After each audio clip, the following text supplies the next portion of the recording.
யான் பெற்ற இன்பம் இந்த வையகம் பெருக அப்படிங்கிறது தான் இந்த கதையுடைய டைட்டில். நான் தான் உங்கள் அட்லாண்ட கணேஷ் வந்து விட்டேன் ஒரு புது கதையை சொல்வதற்காக. தான் டைட்டில் இப்போ சொன்னேனே, யான் பெற்ற இன்பம் வையகம் பெருக அப்படின்னு நம்ம கதையுடைய டைட்டில். ஓகே, நம்ம கதையுடைய கதாநாயகன் அக்னீஸ்வரன் ஒரு மிடில் கிளாஸ் ஃபேமிலியில் நாகர்கோவிலில் பிறந்து, அதுக்கப்புறமாக அப்பா ஒரு வேலை சென்னையில் பார்க்க எல்லாரும் சென்னைக்கு மூவ் பண்ணி, அவங்க குடும்பம் ரொம்ப பெரிய குடும்பம் இல்லை, சின்ன குடும்பம் தான். அதாவது அப்பா அம்மா, இவன் ஒரே பையன், இவனுக்கு கீழே 2 பெண்கள். பெண்கள் நாட்டின் கண்கள்ங்கிற மாதிரி அந்த பெண்களை ரொம்ப அன்பாக வளர்த்தாங்க. மிடில் கிளாஸ் ஃபேமிலி, அதனால ரொம்ப கஷ்டம் கிடையாது, ரொம்ப சௌரியமும் கிடையாது.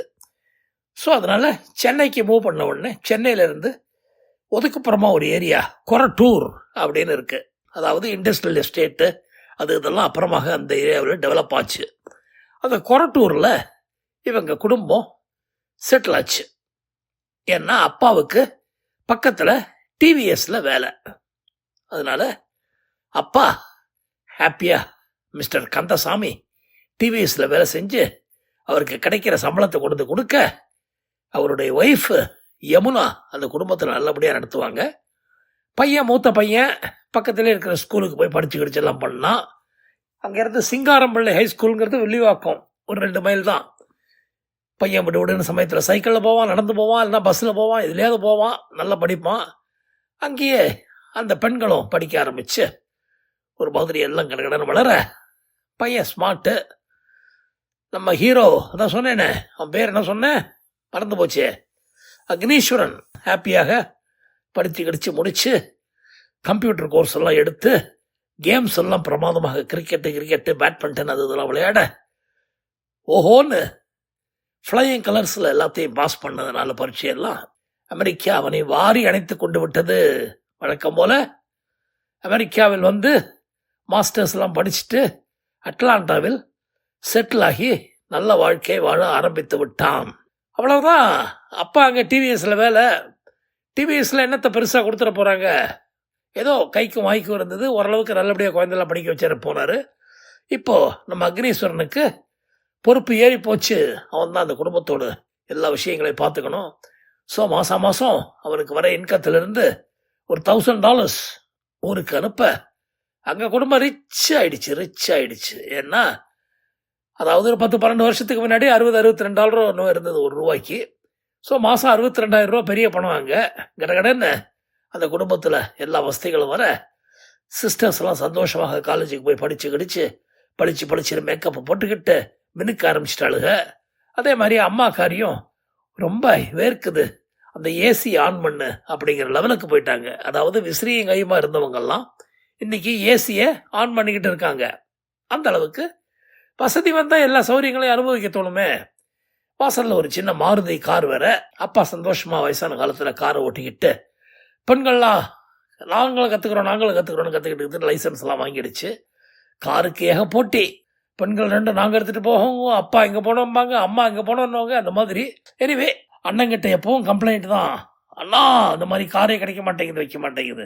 சரி உங்களுக்கு ஒரு தனி கார் வாங்கி கொடுத்துட்டுமா, அண்ணா நீ தெய்வம் அப்படிலாம் சொல்லும். அப்படி இப்படி எல்லாம் நல்லபடியாக நடக்கிற போது இவனுக்கு ஒரு கல்யாணம் கார்த்திகை பண்ணுன்னு சொல்லிட்டு ஒரு குடும்பத்தில் தேடி பிடிச்சு, பொண்ணு பார்க்கறதுக்கு ஓரளவுக்கு நல்லா இருக்கு, படிச்சிருக்கு, அதனால நம்ம பையனுக்கு கரெக்டாக சூட்டாக ஆவான் அப்படின்னு சொல்லிட்டு எல்லாரும் பார்த்துக்கிட்டு ஒரு பெண்ணை முடிவு செய்து, இந்த மாதிரிப்பா அக்னீஸ்வரா உனக்கு ஒரு பெண்ணை பார்த்துருக்கோம், நல்ல குடும்பம், நல்ல பொண்ணு, நல்ல குடும்பத்திலேருந்து வந்ததுனால குடும்பத்தை நல்லபடியாக நடத்துவான்லாம் சொல்லி கல்யாணத்தை பண்ணி வச்சுட்டாங்க வீட்டில். இவனும் இந்த லவ் அதெல்லாம் இல்லாதனால ஹாப்பியாக அந்த பொண்ணை கல்யாணம் பண்ணிக்கிட்டு சந்தோஷமாக மீனான்னு மீன்குட்டி போல் அவள் பின்னாடியே அலைஞ்சிக்கிட்டு கிடந்தான். அவளும் அமெரிக்காவில் வந்து கூட அட்லாண்டாவில் செட்டிலாக ஹாப்பியாக இருந்தாங்க.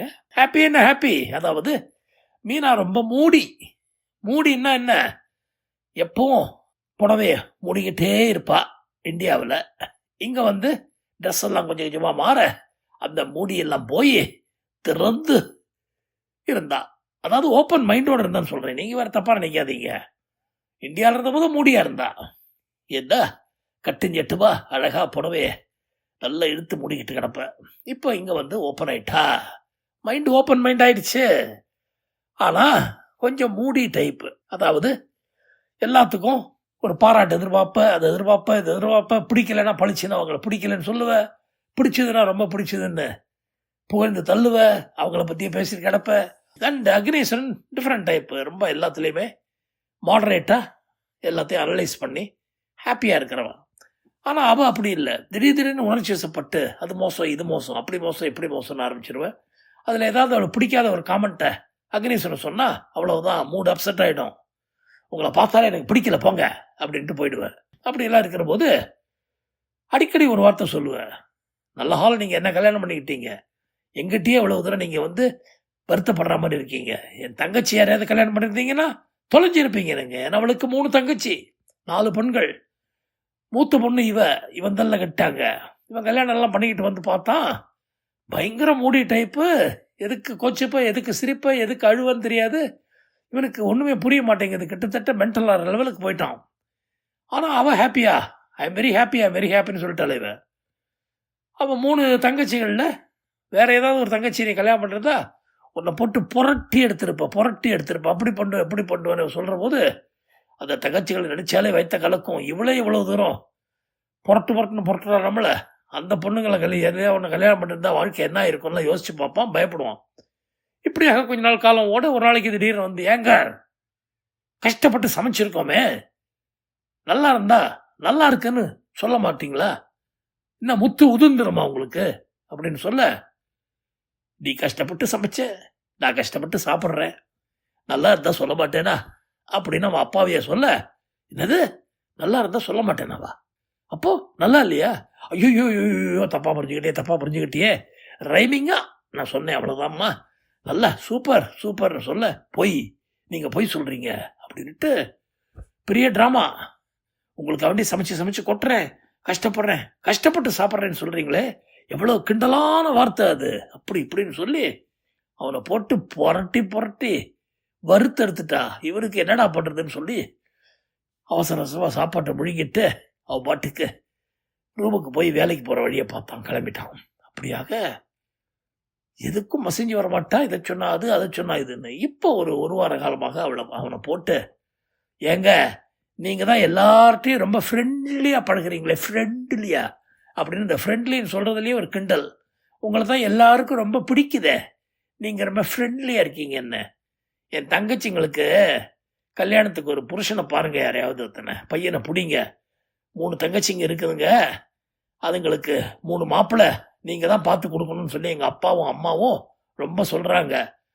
எனக்கு தான் ரொம்ப ஃப்ரெண்ட்ஸ் எல்லாம் கிடையாது, உங்களுக்கு நிறைய பேர் இருக்காங்களேன்னு தெரியும் அவங்களுக்கு, அதனால நல்ல பசங்களாக ஒரு 2-3 பேரை பாருங்க அப்படின்னு சொல்ல, ஷாக் அடிச்சா மாதிரி ஆயிட்டாங்கன்னு சொன்னான். ஐயோ இதெல்லாம் வம்பா போச்சு, யான் பெற்ற இன்பம் வையகம் பெருகுவா, இது யான் பெற்ற துன்பம், வையகம் பெறத்துக்கு ரொம்ப கஷ்டம், அதனால என்ன பண்ணலான்ட்டு, இதை பாருமா, எனக்கு தெரிஞ்ச ஃப்ரெண்ட்ஸ் எல்லாம் கல்யாணம் ஆனவங்க தான், கல்யாணம் ஆகாதவங்க யாருமே கிடையாது அப்படின்னு சொன்ன உடனே அவ சொல்லுது, ஏன் போய் சொல்கிறீங்க என்கிட்ட, அந்த சீதாராமன் ஒரு ஆள் இருக்காரு. என்னது சீதாராமனா?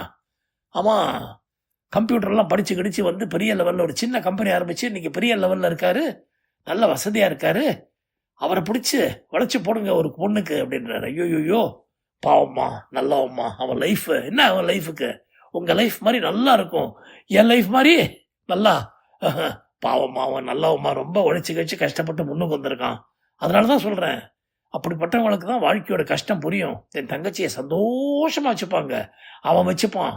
ஆனால் உன் தங்கச்சி என்னது, இல்லை உன் தங்கச்சி அவனை வச்சுக்கலாமே அப்படின்னு. என்ன என் தங்கச்சிக்கு என்ன குறை, அழகுன்னா அழகு, அறிவுன்னா அறிவு, அப்படி இப்படின்னு சொல்ல, ஐயோ என்னடா பண்ணுறதுன்னு சொல்லாமல், சீதாராமா ஜாக்கிரதையாக இருப்பானே மாட்டிடுறாதுன்னு சொல்லிட்டு அந்த சீதாராமனை சாப்பிட கூப்பிடுங்கன்னு உயிரெடுக்க, ஒரு நாளைக்கு இவனும் வேறு வழி இல்லாமல் அவனை சாப்பிட கூப்பிட வீட்டில் அருமையான டின்னர் பண்ணுறா. அவ காலையிலேருந்து மத்தியானம் எல்லாம் உயிரை விட்டு ஸ்வீட் என்ன, பாயசம் என்ன, அது என்ன, இது என்ன, ப்ளஸ் அருமையான சாம்பார் என்ன, ரசம் என்ன, சாப்பாடு கிப்பாடெல்லாம் பண்ணி அவர் நான்வெஜ் சாப்பிடுவாரா, நான்வெஜ் கூட வாங்கிட்டு வந்துடலாம் ஹோட்டல்ல சொல்ல, அதெல்லாம் இல்லாமல் அவர் சாப்பிட மாட்டார் சும்மா இருப்பான்னு சொல்லி அவன் வந்த உடனே சீதாராமன் ஹாப்பியாக பேசிக்கிட்டுலாம் இருந்துட்டு, ஹேய் என்னப்பா அக்னீஸ்வரன், ஒரு பீர் கேர் சாப்பிட்லாமா, இருக்கா வச்சிருக்கியா நீ? இல்லை நான் ரொம்ப அதெல்லாம் சாப்பிட்றது இல்லை. சரி வா போயிட்டு ஒரு விஸ்கியும் ஒரு பீரை வாங்கிட்டு வரலாம் வா. நீ என்ன சாப்பிடுவ? ஐயே நான் ஒன்று. ஏங்க அவர் கேட்குறாரு ஃப்ரெண்டு, மாட்டேன்னு சொல்லாதீங்க, போங்க போயிட்டு விஸ்கி பிராண்டி எல்லாம் நீங்கள் வாங்கிட்டு வாங்க, பீரை வாங்கிட்டு வாங்க, அவருக்கு என்னென்ன பிடிக்குமோ சாப்பிட்டுமே பாவம் அப்படின்னு சொல்ல, டேய் டேய் ஒய்ஃப்னு அப்படி தாண்டா இருக்கணும், ஒய்ஃப்னா இப்படி தாண்டா இருக்கணும், புருஷனோட குறுப்பறிஞ்சு நடக்கிறா பார், அவ பொம்பளடா பொண்டாட்டிடா அப்படின்னொடனே, அப்போ நீங்கள் ஒன்றும் ஒரி பண்ணாதீங்க, என் தங்கச்சிங்க இருக்காங்க, அதில் ஏதாவது ஒன்று செலக்ட் பண்ணுங்க, உங்களுக்கு ரொம்ப ஆதரவாக அட்டகாசமாக சந்தோஷமாக இருப்பீங்க அப்படின்னு சொல்ல, அவரும் ஒரு வீக் மூமெண்ட்டில் நானும் பார்த்துக்கிட்டு தான் இருக்கேன், நீங்கள் சஜஸ்ட் பண்ணுங்க உங்கள் தங்கச்சின்னா எனக்கு ஓகேன்னு சொல்ல, யான் பெற்ற இன்பம் இந்த வையகம் பெருக அப்படின்னு நம்ம கதாநாயகன் அக்னீஸ்வரன் சொல்ல, என்னப்பா முனகர அப்படின்னு சொன்ன உடனே, எனக்கு கிடைச்ச சந்தோஷத்தை விட 4 மடங்கு அதிகமாக உனக்கு கிடைக்க போகுதேப்பா அப்படின்னு நினச்சி பார்த்தேன், பல விஷயங்கள் மனசில் ஓடுது, சந்தோஷமாக இருக்குது, சீக்கிரமாக கல்யாணத்தை பட்டு குடியும் கொடுத்தனவா 16 பெற்று பெருவாழ்வு வாழ நீ வாழ்த்துறேன்ப்பா அப்படின்னு சொல்ல, நன்றி நண்பா நன்றி அப்படின்னு 2 பேரும் கடைக்கு பாட்டில் ஷாப்புக்கு போனாங்க. கதை முற்றும். அவன் தலையெழுத்து அப்படி இருந்தால் மாற்ற முடியுமா? பாவம் இவளோட தங்கச்சிட்ட மாட்டிக்கிட்டவன் என்ன பாடுபட போகிறான்னா, கடவுளை வேண்டிப்போம் அவன் நல்லபடியாக இருக்கட்டும்னு. அடுத்த கதையில் சந்திப்போம். நன்றி, வணக்கம்.